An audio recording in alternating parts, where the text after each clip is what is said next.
Vssc, a short discussion on how managing side scatter can enhance small particle analysis. Vssc stands for violet side scatter. We know that generally the larger the difference in the refractive indices, the more light will be scattered by a particle. We also know that the more granular the particle is, the probability of getting light reflecting off subparticle components increases. That is why we always see granular sites have much higher side scatter compared to, say, lymphocytes that have no granules. We also know that the amount of light scattered by any particle is, firstly, proportional to the diameter of the particle, and secondly, inversely proportional to the wavelength of light that's being used to detect it. So if we lower the wavelength of the excitation, we'll see an increased side scatter light scattering at any given particle size. If we move from, say, 488 nanometer excitation to 405 nanometer excitation, this will increase the range of resolution of small particles that can be detected by standard side scatter.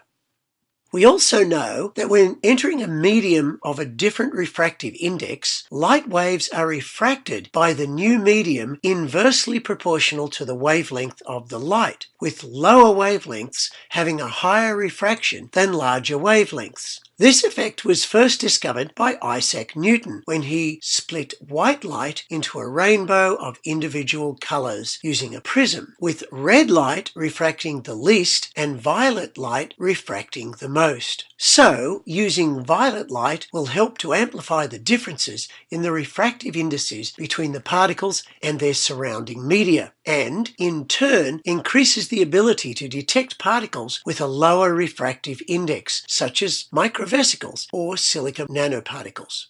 Now, if we consider how a standard flow cytometer is configured, when you have very small particles, the forward scatter signal is both small and the laser noise is high. So, if we look at the side scatter being from, say, the first orthogonal PMT, we would have a situation like this. If we had a red laser, we might not even get a signal from a small particle. But as we move to the blue laser and then on to the violet laser, you see that we have a better signal, and the violet laser is better than the others. Here's an example of evaluating polystyrene beads using the violet scatter. However, keep in mind that concentration and flow rate is also important to prevent experimental artifacts due to coincidence when using very small particles. So, in summary, we have several lasers that can be used for side scatter. If we use the lowest wavelength laser, it can show much better resolution for small particles.